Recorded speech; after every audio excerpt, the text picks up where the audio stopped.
الرحیم۔ حکایت نمبر 3، جدائی کا صدمہ۔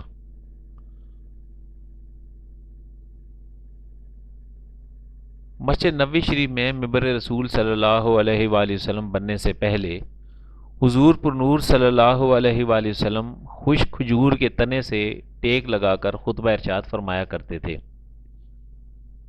جب پختہ ممبر رسول پاک صلی اللہ علیہ وسلم کے لیے تیار ہو گیا اور آپ صلی اللہ علیہ وآلہ وسلم ممبر پر تشریف فرما ہوئے تو خشک کھجور کے تنے سے یہ صدمہ جدائی برداشت نہ ہوا۔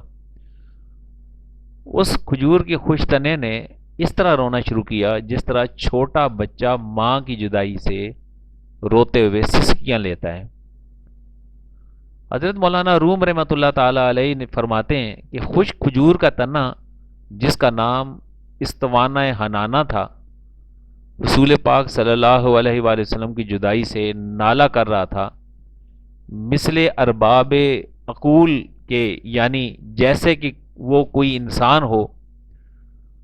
اس آواز گریہ سے اصحاب رسول صلی اللہ علیہ وآلہ وسلم تعجب میں پڑ گئے کہ یہ ستون اپنے پورے حجم، طول و عرض سے کس طرح رو رہا ہے۔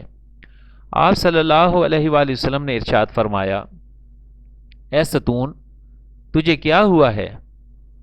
اس ستون نے عرض کی، یا رسول اللہ صلی اللہ علیہ وآلہ وسلم، آپ صلی اللہ علیہ وآلہ وسلم کی جدائی کا صدمہ مجھ سے برداشت نہیں ہوا۔ آپ صلی اللہ علیہ وآلہ وسلم کی جدائی سے میری جان اندر ہی اندر جل رہی ہے۔ اس آتش غم کے ہوتے ہوئے آپ صلی اللہ علیہ وآلہ وسلم کے فراق میں کیوں نہ آؤ فغاں کروں؟ یا رسول اللہ صلی اللہ علیہ وآلہ وسلم، آپ ہی تو جان کائنات ہیں۔ آپ صلی اللہ علیہ وآلہ وسلم پہلے مجھ سے ٹیک لگاتے تھے، اب مجھ سے الگ ہو گئے ہیں اور میری جگہ دوسرا ممبر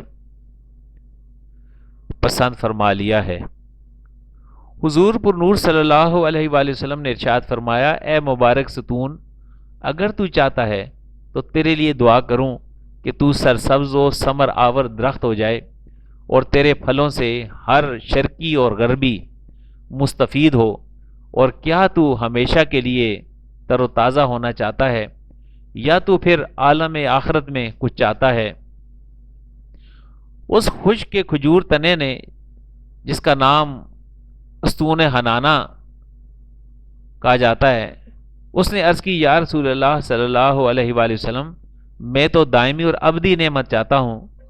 مولانا روم رحمۃ اللہ تعالی علیہ فرماتے ہیں کہ اے غافل، تمہیں اس لکڑی سے سبق لینا چاہیے کہ تم انسان ہو کر دنیا فانی پر گرویدہ اور آخرت سے روگرداں ہو رہے ہو، جبکہ استوانہ حنانہ نعمت دائمی کو نعمت فانی پر ترجیح دے رہا ہے۔